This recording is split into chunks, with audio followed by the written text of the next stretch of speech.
Singapura 2021 Survivor. Jangan lupa dukungannya dengan hashtag FFindo bersatu. Dan seperti yang kita udah lihat, pesawat lepas landas dari Rim 6 Village menuju ke Riverside, Ravalda. Yes, ini dia. Masih kita pantau juga apakah kira-kira akan ada beberapa tim yang bakal merubah lagi posisi drop point-nya. Terutama dari First Rider yang sebenarnya kalau kita berbicara tentang Bermuda, biasanya Bima Sakti trip nih. Terus kemudian tadi dia turun di Sentosa ketemu sama God Plans-nya langsung menuju observatory. Dan ternyata dia bermainnya dari posisi Factory itu sendiri. Dan di Factory di sini ada Dea ya. Padahal kalau ngomongin tentang Dea memang dia nggak jauh-jauh dari posisi Mars Electric sama Pochinok. Mirror dari game sebelumnya dan juga beberapa match dia ketika di region dia sendiri di MENA. Yes. Dan kalau ngomongin First Riders juga sebenarnya even dia mau stay di Factory, itu something yang menurut gue udah nggak kaget lagi. Karena kalau ngomongin First Rider sendiri dengan Factory itu sangat relevan, mengingat di fase FFML sama FFM-nya dia tuh pernah main juga di atas Factory. Dan itu menjadi hal yang positif banget untuk First Rider sendiri untuk mengamankan objektif poin atau placement poin gitu ya. Iya, tapi gue jadi inget ini sih, Meta Blue Zone. Meta Blue Zone ya, kalau ngomongin Meta Blue Zone tuh meta yang sebenarnya random untuk tim-tim yang emang pengen dapat resource maksimal gitu ya. Tapi ya ternyata Mars Electric-nya dia bersama VX. NWG di sana ada Oh NWG. iya, NWG, sorry Terus dari ada Singapura berarti. NWG dari Singapura nih, region yang jadi New contender juga, yaitu New Gang. Dan yang menariknya adalah 3 dari 4 playernya itu player cewek gitu ya. Mana ini jadi satu ajang pembuktian juga untuk teman-teman ladies. Kalau lu ngerasa emang lu berskill, lu nggak perlu nungguin yang namanya panggung ladies, tapi lu berkarya aja ikutan turnamen dan menang di region lu. Habis itu lu wakil negara lu dengan bangga. Iya, ya gue yang sebenarnya untuk Singapura sebenarnya referensinya masih belum banyak ya, karena memang cukup baru untuk di kancah Free Fire itu sendiri. Cuman gue suka karena mereka masih baru juga, mungkin kita bisa bilang fresh start. Karena kalau kita berbicara tentang Pro League-nya si Singapura itu sendiri, gue hampir nggak pernah ngelihat dia turun di sana. Biasanya dia bermainnya nggak jauh-jauh dari pick atau dia bermain di pulau atas dari posisi mil. Yes, benar. Tapi sekarang dia bermain langsung di bawah, which is harusnya menjadi salah satu tim yang bisa gue bilang memberikan dobrakan baru juga sih. Memberikan gameplay baru juga. Dan yang menarik kalau kita berbicara regional Singapura juga, kan tadinya sebenarnya Singapura sama Malaysia tuh disatuin gitu. Tapi kali ini Singapura tuh dia kepisah regional. Artinya dari Free Fire sendiri udah mulai melirik nih region Singapura, bisa dibilang jadi fresh start ya kan untuk potensi-potensi baru. Dan juga nanti soon Malaysia juga kita tahu dari MCP itu bisa dibilang juga bakal jadi potensi baru. Tapi ngomongin potensi juga, ini tentang First Riders yang gue lihat udah langsung ngamanin Pochinok. Dan juga tadi kalau kita ingat berkaca dari game pertama, dia di Pochinok stay lama banget, dapetin HQ, habis itu harus kesandung sama teman-teman dari Dea gitu. Nah yang gue pertanyakan sekarang, Deanya lagi mau gerak ke arah mana nih? Apakah dengan pattern yang sama atau tidak gitu ya? Iya, tapi kita geser sedikit. Tadi gue juga sempat lihat Lot ini lumayan menjadi salah satu saingan terberat juga ya. Jelas. Untuk posisi standing dari First Rider itu sendiri. Tapi Lot itu sama seperti Attack All Around, early pace-nya itu nggak banyak berubah ya. Betul. Untuk posisi drop point-nya, dan nggak ada yang berusaha untuk decide nabrak juga. Karena memang kalau kita berbicara untuk internasional scene, early-nya lumayan lambat, agak sedikit defensif dari kebanyakan tim juga. Jadi memang nggak heran kalau misalnya nggak banyak yang decide untuk langsung nabrak begitu aja. Tapi ini yang tadi gue tanya nih, ya kan? Tadi sempat lo mikir apakah kira-kira dia langsung all in fight ke First Rider atau justru dia rotasi ke tempat yang baru, tapi ini ternyata dia langsung rotasi yang bisa gue bilang lumayan backstep ke posisi belakang. Ya, ini juga mungkin bisa jadi dia baca arah garis pesawat juga tadi, dan dia lihat ada yang turun-turun sekitar sini. Jadi kemungkinan orang yang turun misalnya di Mars lanjutnya ke Sentosa atau lanjutnya ke Pochinok gitu. Jadi mereka udah bisa prediksi. Dan tadi kalau kita ngomongin prediksi juga, First Riders kan berdekatan sama mereka gitu. Oh, dia udah tahu. Berarti orang-orang yang turun Factory next step-nya itu di Pochinok. Sementara orang-orang yang Mars Electric next step-nya kalau nggak Pochinok ke Sentosa. Dan ceritanya ini mungkin dari Dea sendiri pengen cari lootingan lebih, karena dia tahu tadi di Mars Electric ada orang. Ya udah dia jalan ke Sentosa sekarang. Tapi ternyata orang potretnya ini menarik. Akhirnya gue berharap sih itu juga yang mungkin bertanya-tanya nih, kok Garena nggak pada bikin tim ladies atau official ladies. Ntar, tenang dulu ya. Atau mau coba langsung peruntungan gini aja, bisa langsung ke World Series. Ini udah bukan region punya lagi, coy. Bener, lebih pride gitu ya, dan juga lebih proud gitu loh, mewakili negara lo ya kan, tanpa memandang gender apapun gitu. Jadi lo tetap diri respect gitu sama orang banyak gitu. Dan kalau kita ngomongin respect ini juga ada pergerakan yang cukup respect dari teman-teman NWG. Dia kayaknya sadar lagi dibuntutin tuh, kelihatan ada Mr. Frost yang harusnya udah lihat nih ada Tarik di sini. Dan posisinya cukup jelas tadi Tarik agak sedikit tersendat masuk ke arah jendela, jadi harusnya dari NWG sendiri bener aja. NWG kalau kita perhatiin di minimap langsung menarik diri sejauh mungkin. Mr. Frost dikirim paling belakang untuk make sure ini orang-orang yang di belakang kita ini ngintilin itu ngikutin apa enggak gitu ya. Iya, tapi menarik ya, pressure yang dibikin sama Dea ini seolah-olah skenario-nya mereka yang memang sudah standby di sana, kemudian mereka yang akhirnya bisa aja buat nabrak sama New Gang. Padahal kalau kita rewind sedikit itu dia lumayan ke pressure sampai akhirnya turun ke posisi Sentosa. Cuman karena di sini juga nggak di-expect kedatangan tersebut sama teman-teman New Gang dan akhirnya langsung berubah skenario. And guesses point holdingnya justru dipegang sama Dea yang terlihat sedang mengejar si New Gang itu sendiri gitu. Yes. Dea sendiri sebenarnya bisa berkesempatan untuk ngasih firing ke arah Mira karena Mira cukup jelas di situ, jelas banget dan posisinya enak banget untuk ditatakin. Ini mungkin adalah waktu yang tepat untuk Mira. Enggak, belum, masih dikejar terus, masih dicari posisi tergata. Itu udah dekat banget. Mr. Frost sudah di depan mata lo dari seorang hard crew. Jadi hard crew sendiri bisa gue bilang benar-benar sambil memastikan posisi terbaik untuk memberikan firing. Ini dia maksud gue, open field di mana Mr. Frost gak bisa berbuat banyak lagi. Langsung buka glual pertahanan diri. Jardi berhasil dari Mary Jane. Hazel juga mencoba menolong Mary Jane tapi masih ada glual dan juga time turner. Ball coba langsung dihabisin. Begitu saja glual juga bakal segera dikikis Mira dari yang kejauhan. Dua orang udah jatuh terkena dan ada Mr. Frost juga bakal jadi target selanjutnya harusnya, tapi turun dulu ke arah bawah, ke arah kolong jembatan. Hazel udah jatuh, udah langsung dihabisin juga. Mr. Frost gak punya banyak kesempatan, bakal balik ngumpet di arah patahan dan Mira sepertinya di sana bakal menarik diri. Tapi hard crew harus segera fokus karena masih ada yang hidup di situ. Itu dia, kepalanya kelihatan, bakal coba langsung diajar. Enggak ternyata hard crew bakal coba langsung diajar aja. Benar aja, Mary Jane sudah tumbang. Misalkan 1-2 orang lagi yang berpisah kali ini, Ravaldo. Yes, itu dia hard crew yang bisa gue bilang ini dia kalau kita berbicara tentang international scene.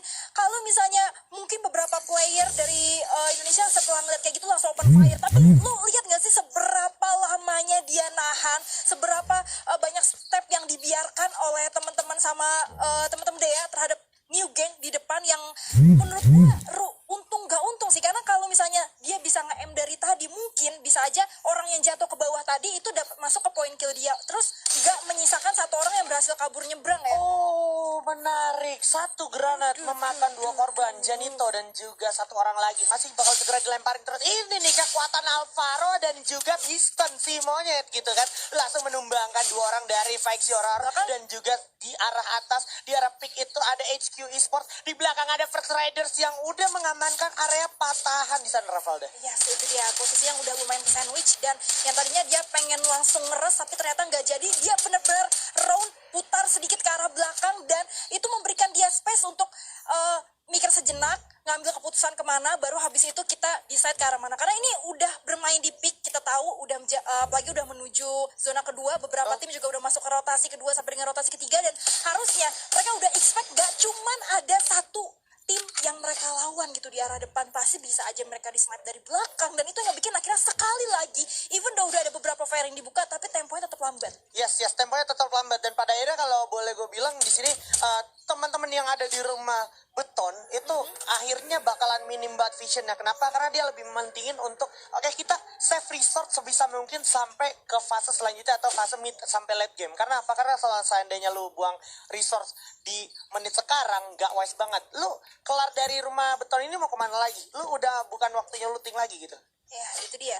Dan akhirnya beberapa tim kalau kita lihat juga dari rounded minimap itu udah berhasil mendapatkan kompon juga. Kita juga udah lihat ya ada POV First Rider nggak jauh di sini. Dan sekali lagi gue suka ini kalau kita rewind dari beberapa match sebelumnya sempat kan sebenarnya First Rider itu ketika memasuki beberapa pulau selanjutnya atau spot selanjutnya bertemu dengan banyak tim. Tapi mereka hampir nggak pernah open fight di early, hampir nggak pernah kayak mereka yang ngalah, mereka yang nyari kompon dan itu yang gue suka. Mereka nahan ego itu buat akhirnya bermain di posisi placement, ngejar di akhir, baru habis itu meledak. Dan itu yang berusaha untuk diterapkan banyak tim juga, salah satunya Load kali ini. Mungkin yang kita bakal lihat lagi kah, maybe di top 3 nanti? Yes, bisa aja. Kenapa? Karena kalau kita berbicara circle sekarang, Load bisa aja bergerak dari arah Bima Sakti menuju ke arah pick belakang. Dimana artinya Loud gak bakal menemukan penumpukan di area Bima Sakti yang dekat teman-teman dari Attack Alron dan juga First Riders, dimana kalau lu perhatiin First Riders juga ada di tempat yang cukup beresiko di posisinya. Tadi Attack Alron tuh ada di posisi First Riders di ronde pertama, tapi kali ini First Riders kan dia sadar kalau lu ada di komplek Pocinok itu nggak nguntungin banget kalau seandainya zonanya nggak di Pocinok gitu. Dia udah mengalami pil pahit itu di ronde pertama dan sepertinya First Riders kayak yang tadi Randy Rangers bilang juga cukup cepat secara adaptif gitu ya. Ya, banyak orang yang kalau misalnya gue tanya sebenarnya menurut lu region selain Indonesia ya yang paling kuat itu Vietnam atau Thailand, mereka lebih berkaca terhadap Thailand ya. Tapi gue bisa lihat beberapa kali harus tusun juga dan justru Vietnam yang diwakili oleh HK Esport hanya satu langkah lebih dekat First Rider di posisi kedua. Iya, ada Andres yang udah langsung dibantai-bantai habis oleh Vini ZX dari teman-teman Lot dan juga sudah ada Godplan yang sepertinya harus kehilangan satu membernya. Udah mencoba langsung melakukan upaya setup dan mereka langsung coba di grup. Teman-teman dari Lot harus menggulung medical kit dulu. Ini ya, bedanya lu nggak pakai Maxim sama lu pakai Maxim.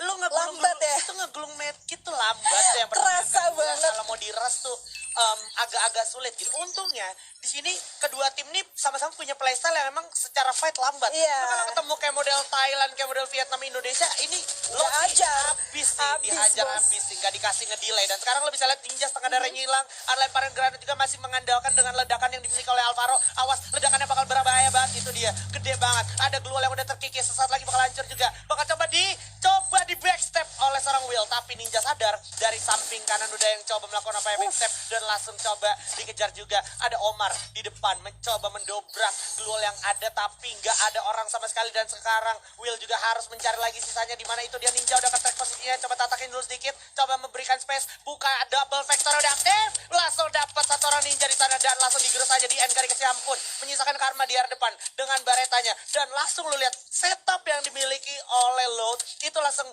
adaptif untuk membuat situasinya semakin tidak diuntungkan untuk Load, untuk GDP. Itu dia, kalau kita berbicara tentang Brazil menjadi salah satu kiblat untuk Free Fire itu sendiri, memang mereka cukup cepat untuk adaptasi ya. Dari beberapa setup, mereka belajarnya cepat lah, nggak terlalu lama untuk tes air itu sendiri, tapi mereka nggak boleh puas sampai situ Ji, karena peperangan mereka lumayan ada di perujungan zona. PR mereka nggak cuman sama teman-teman dari God's Plan aja, dan itu yang ngebikin objektif dulu, masuk dulu ke arah zona, karena ini di end of the story mereka harus ngejar kumpul yang ada di arah dalam, apalagi di pick bawah itu cukup minim untuk beberapa obstacle permanen ya. Kalau gue boleh jujur, sebenarnya nih circle yang sekarang lagi diamankan oleh First Riders tuh udah oke, tapi beresiko banget. Kenapa? Karena kalau seandainya teman-teman yang dari arah rumah labirina turun ke First Riders itu bakal jadi perang. Itu yang pertama. Yang kedua, Attack Alron dan juga Loud di sini juga berpotensi untuk menjadi terpartinya ke arah First Riders. So, di sini Loud juga sepertinya kayak bakal menempuh jalur tersulit yang akan mereka tempuh karena objektif selanjutnya udah pasti nih Victory. Sementara Victory sendiri nggak bakal dikasih sama Attack Alron. Lu bisa lihat Attack Alronnya stay terus di sana ya. Ya itu dia, akhirnya Attack Alron juga gue penasaran nih karena biasanya di menit-menit sekarang ini udah jadi game onnya AAA ini kira-kira untuk mempertahankan posisinya apa enggak, karena penting banget buat dia sekali lagi standing ke atas, apalagi kalau yang dia shutdown itu Lot yang memang ada di posisi top 3 gitu. Ini dia yang dimaksud Ravalda dan juga gue bahas tadi, nggak bakal dikasih kesempatannya Lot itu gerak sampai Victory. Karena apa? Bener-bener dipantau habis Attack Alron dan juga semua scope udah tertuju ke arah diri, juga harus menarik sejauh mungkin posisinya dan terlihat cawan Zeven di sana juga udah terkena dan kena zona, menyisakan Will aja mencoba masuk ke arah Victory, di mana Victory sendiri emang secara mapping itu enak banget sebenarnya, tapi emang lu harus benar-benar bugat bakal aksi mencoba dapetin pompon. Akankah ada kontes melawan tim Indonesia melawan Thailand? Ini dia siapa yang akan segera memenangkan fight ya, dimana kalau lu perhatiin juga seperti yang mereka melakukan setup 2-2 kali ini Ravalda. Yes, itu dia, dan seperti tadi kita bahas juga posisi riskan yang di First Rider, tapi gue rasa gak bakal terlalu terburu-buru juga ya di all ini sama Attack Alron, karena posisinya dia kan dari bawah nih menuju ke atas, dia masih belum baca kira-kira di atas ini selain First Rider itu yang narik siapa, tapi ternyata circle-nya udah jadi game on-nya teman-teman First Rider sedikit aja bisa jadi salah satu harapan ya tentunya. Tapi ya kita lihat dulu dimana ini Joker akhirnya udah merasa pressing dari teman-teman Attack Alron, tapi kalau misalnya terlalu lama dan terlalu bolong di satu posisi yang sama, kita juga harus ingat dari sisi belakang sisi kanan ya, even though di sini First Rider bijak banget, dia udah naruh satu orang untuk posisi arah masuknya God's Plan ya di situ. Betul, dan ini nggak boleh ketarik sampai ke pukul mundur gitu First Rider, karena kalau sampai ke pukul mundur God Plan dan juga satu tim lagi di rumah beton nonton itu bakal jadi diuntungin. Dan sekarang Betul. kalau lu perhatiin perlahan tapi pasti, oh aduh sayang banget ada satu orang yang lebarin sayap dari pertandingan dan itu ke arah good plan ya? ke arah God plan. Dimana kalau lu perhatiin juga ini sang kapten Darkol. Oke, regroup lagi ke belakang. Dia sadar ada yang mulai datang. Coba tiarap dulu sejenak. Coba bagi sharing resource dulu sejenak. Dan kalau lu perhatiin ada yang juga melipir dari arah pinggir sebelah kanan yaitu HQ yang tadi sempat diratakan oleh First Riders di arah Pocinok bawah tadi ya. Ya itu dia dan ini akhirnya HQ dengan posisi yang memang jauh lebih diuntungkan juga dan dia punya advantage secara player tapi menariknya HQ di sini harus DM dari posisi belakang juga yang mungkin dia enggak sama sekali karena dia datangnya lumayan jauh. Ini adalah salah satu tim yang muterin dari atas. Yes, Singularity dan juga teman-teman dari First Riders berhasil mulai menataki pemain dari Tackle Round. Dua orang udah mulai jatuh. Souza dan juga Darkol berhasil ditimpukan. Secara Karamel kelihatan bakal buka peluang yang banyak banget. Kekikis habis teman-teman dari Tackle Round. Indonesia di pos bukan kali-kali. Diras begitu aja Karamel punya backup plan. Oke, ada vehicle, ada time turner. Langsung coba dihabisin. Dan door itu dia. Langsung dibredel pakai Mage 7. Gak bisa digocek bro. Ini First Rider perwakilan Indonesia. FF Indo bersatu. Datang dengan pelontar. Oh aduh berbahaya banget. Sang ombak juga bersiap. Masih ada teman-teman dari Singularity. Lempar. Udah ada time turner lagi. Lemparin granat lagi dari teman-teman Singularity. Coba menahan posisi dengan sebaik mungkin dari First Rider. Jatuh seorang ombak. Susah banget posisinya. Tapi Darkol juga kehilangan M Souza. Dari arah atas ada yang ngasih hujan granat. Sulit banget. Mampukah bisa ditolong ombak udah jatuh. Susah. Coba di revive dulu sempat gak sih? Masih ada Joker dengan double barrel. Dibuka lagi Glual untuk bertahan diri. Untuk Joker sendiri masih cukup tenang. Gak keburu-buru. Tapi kalau lu perhatiin ada Dea juga dari arah kejauhan menataki HQ. Dan juga posisinya sekarang kalau kita perhatikan ternyata First Rider harus tereliminasi di posisi ketiga. Dan sayang banget sekarang Singularity dengan perolehan 11 poin kill akan berhadapan dengan tim dari Dea. Dimana Dea juga ada di arah bawah. Dan posisinya udah dikuasain banget oleh teman-teman Singularity. Oh jatuh satu orang. Neil Zeiss berhasil dapetin satu. Masih bisa dengan 3 orangnya. Buka Glual untuk bertahan diri. Remind sepertinya nggak usah memikirkan dia bisa di revive karena udah sulit banget. Dan sisa satu orang lagi bakal segera digerus yaitu Jardi. Saat terakhirnya Jardi di sini juga harus tumbang. So ini adalah puya untuk Singularity Invincible. Tapi nice try tetap untuk teman-teman dari First Riders. Well, yes,